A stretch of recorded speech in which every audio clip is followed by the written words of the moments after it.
Hello and welcome to this short movie where we're going to take a look at one of my favourite reports, the Combined Action List. Why is the Combined Action List different to the Herdsman Action List? Okay, well the Herdsman's Action List is showing us here cows due to be PD'd, dry off, calve, any task that needs to happen. But what the Combined Action List does is it takes the sensor information. So for example, we're able to look at high activity, ketosis warnings, low milk yields. And that's really important because it's in front of us the whole time. It's on our dashboard, so after each milking we can see how that changes and highlight cows that require attention. So to take you through it, it needs to be customized for each farm. We go to daily tasks, we select action lists, and here it is, Combined Action List. So here's the report. We've got the cow number, lactation number, days in milk, obviously her status, and then we've got the cow calendar. What does the 3 mean? Okay, we have the days of the week here, Monday, Tuesday, Wednesday, Thursday, Friday, Saturday, Sunday, and what that's telling me is on Sunday it will be 3 weeks since she was inseminated. So here we're predicting when she's going to calve. This cow here, she's been fresh calved for 54 days. The H's just means that she could come bulling any day. We don't know.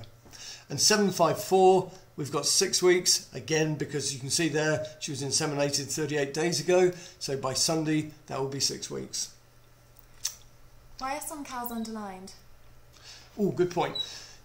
We can see here we've got milk yield deviations, but all this denotes is the fact that the cow's management group has been changed recently.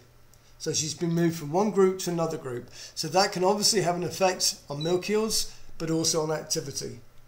So just with one report, we're really starting to build up a picture about the cows.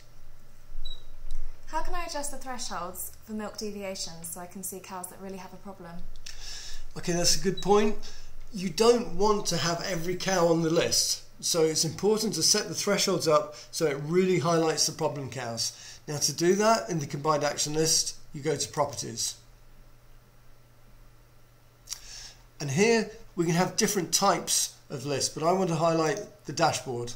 So these different presets can be for different people, or for the app, you can have a slightly different one for the app compared to the dashboard.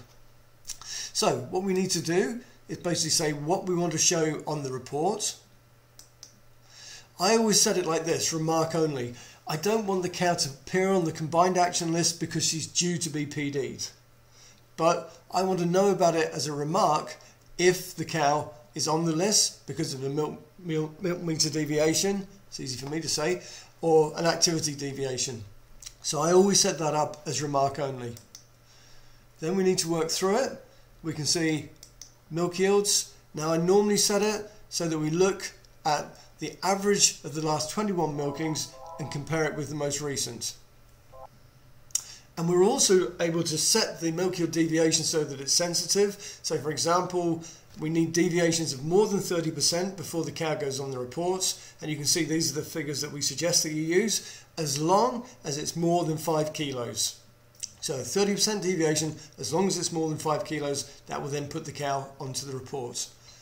We also have ketosis warnings. So that's there basically to look for X number of days in the early part of lactation, and if the cow's milk yield is not going up as quickly as we would expect, then again that will put her onto the list. If you have an activity system, we can set the thresholds for that, which will pull it in, and similarly then with conductivity. So all these different facets of sensor information we are able to fine tune to say which cows we want then included on the report. Which is a cow with a ketosis warning? Okay, that'll be the cows basically that have a red star. So if we have a look here, cow number 505, we can see there's a bit of a milk production drop as well.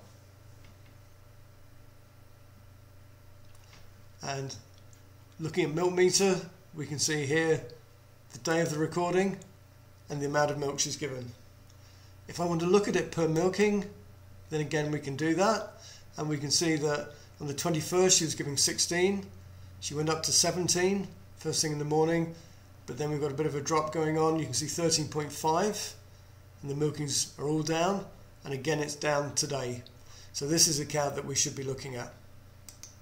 So if I go back to my dashboard, select the dashboard, I can then pick just to see the ketosis warnings or just to see the low milk production. And there we have it, cow number 505. This is perfect on the dashboard. It clearly shows which cows need attention. Yep, so we have cow calendar information, events that are due to happen, and now we can mix that then with the sensor information. So if you have milk meters or an activity system, please call the help desk and we look forward to setting this up for you.